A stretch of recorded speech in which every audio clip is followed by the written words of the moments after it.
बोले बांके बिहारी लाल की जय, श्री कृष्ण भगवान की जय, श्री वासुदेव भगवान की जय। बंधुओं,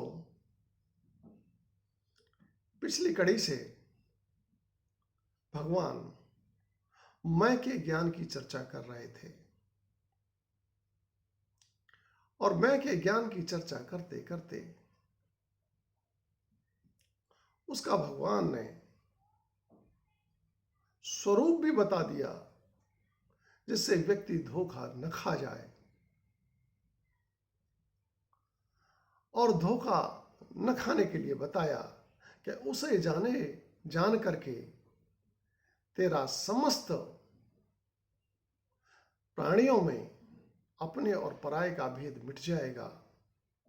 तू फिर किसी के प्रति मोह को नहीं रखेगा, क्योंकि तू सभी को एक ही उद्देश्य के लिए इस धरती पर उपस्थित पाएगा। ऐसा कह करके अगले श्लोक में कृष्ण अर्जुन को मैं के ज्ञान की महत्तम को, ऐसे महत्तम को जो पराकाष्ठा को धारण किए है, ये मैं का ज्ञान अच्छे लोगों को, सज्जन लोगों को तो सदगति करता है ही, लेकिन ये तो पापी से पापियों में भी बड़े से बड़े पापी को भी तारने की क्षमता रखता है। इसी महत्व को कृष्ण बताते हुए अर्जुन से इस प्रकार बोले। कृष्ण उवाच अपे चेदसे पापेभ्यः सर्वेभ्यः पापकृतमः सर्वं ज्ञानप्लवेनैव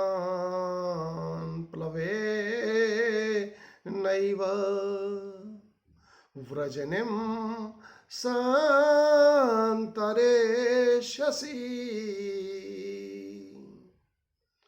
अपेचेतयसि पापेभ्यो सर्वेभ्यः पापकृतमः। यदि तुम पाप करने वाले सभी पापियों में भी सबसे बड़े पापी हो, पापियों से भी बड़े पापी हो, सर्वं ज्ञानप्लवेनैव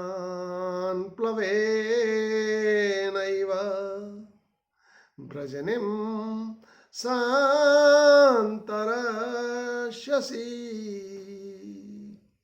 तो तू सर्व के ज्ञान अर्थात तुम पाप नाशक अहम के ज्ञान की नौका के सहारे, ये जो अहम का ज्ञान है ये पाप नाशक है, इसको धारण करते ही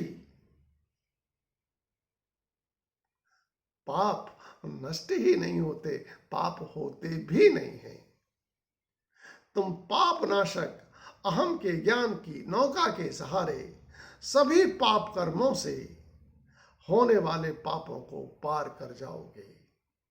अंत समय आते आते तुम अपने सभी पापों के पाप से मुक्त हो जाओगे। और मुक्त होने का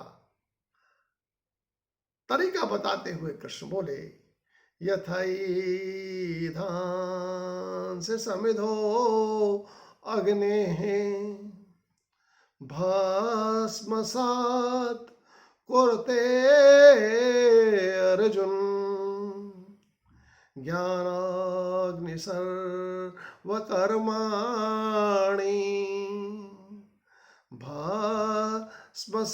भस्मसात् कुरुते तथा। कृष्ण बोले अरे अर्जुन, यथा वेदांसि समिधः अग्निर् भस्मसात्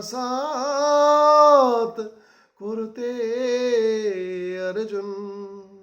हे अर्जुन, जिस प्रकार प्रज्वलित अग्नि, धधकती हुई अग्नि ईंधन की समिधा को जला करके भस्म कर देती है। भस्म से मतलब आप समझिए कि अगर हम लकड़ी को सामान्य आग में जलाएं तो कोयला बनता है, और जब कोयला को भी जलाएं और जब कोयला दहकते हैं तो दहकने से कोयला जिस राख में बदलता है वो भस्म होती है, उसे फिर जलाया नहीं जा सकता। इसी प्रकार मनुष्य को पाप से मुक्त करने की बात इस प्रकार कृष्ण बोले, ज्ञानाग्नि सर्वकर्माणि भस्मसात् कुरुते तथा। ज्ञानाग्नि सर्वकर्माणि, के अंतःकरण में प्रज्वलित अहम के ज्ञान की अग्नि, जब अंतःकरण में अहम के ज्ञान की अग्नि प्रज्वलित होती है, धधकती है, और व्यक्ति उस मैं भाव के लिए सदैव सक्रिय रहता है, क्रियाशील रहता है, तो भस्मसात् कुरुते तथा, तो सभी कर्मों के परिणाम को उसी प्रकार ये ज्ञानाग्नि भस्म कर देती है।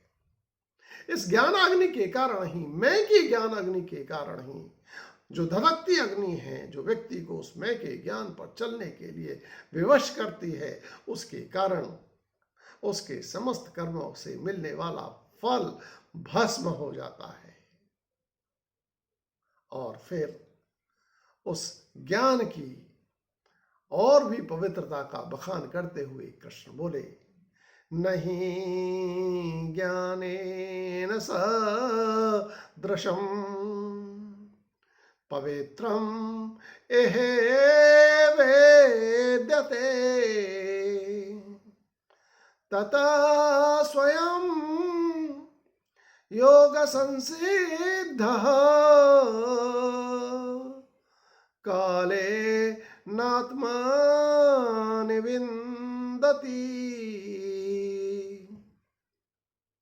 कृष्ण बोले, नहीं ज्ञानेन सदृशम्।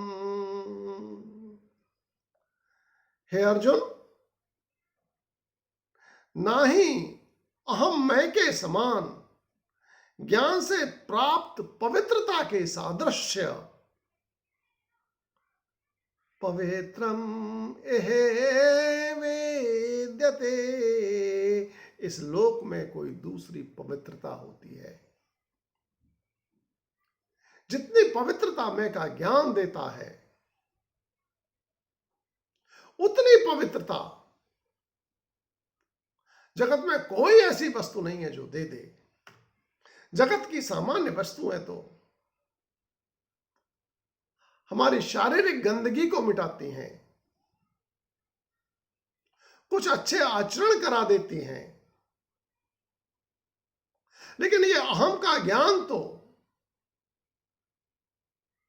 अच्छे आचरण ही नहीं, अपितु पाप होने ही नहीं देती,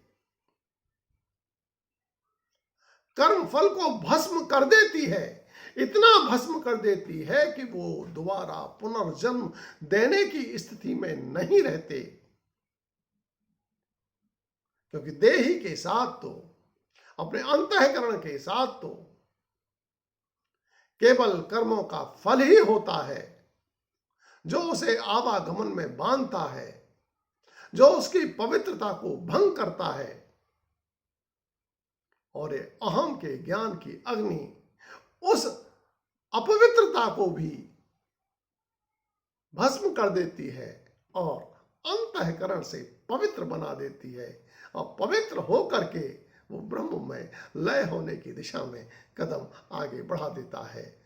तत् स्वयं योग संसेध काले नात्मा निवेन्दति।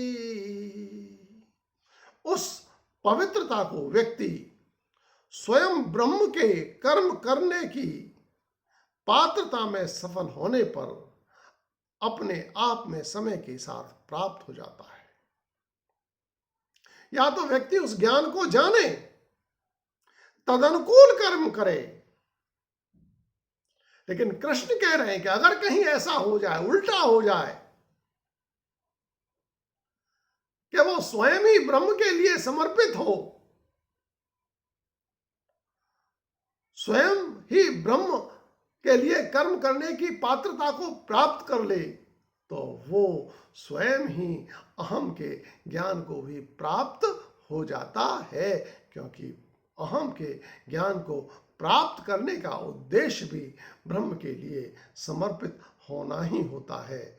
और उसी के बारे में कृष्ण आगे बोले, श्रद्धावान लभते ज्ञानम तत परः संयतेन्द्रियः ज्ञानं लब्ध्वा परां शान्तिम् अचिरेण अधिगच्छति।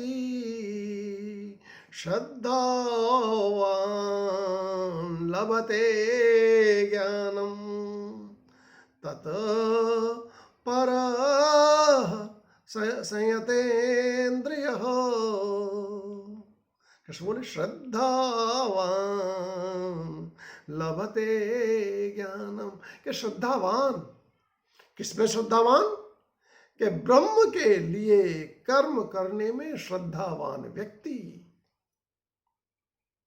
ब्रह्म के लिए कर्म करने में श्रद्धावान व्यक्ति, और कर्म करता हुआ, ब्रह्म के लिए कर्म करता हुआ अहम के ज्ञान को स्वतः ही प्राप्त हो जाता है। लभते ज्ञानम तत परः संयतेन्द्रिय।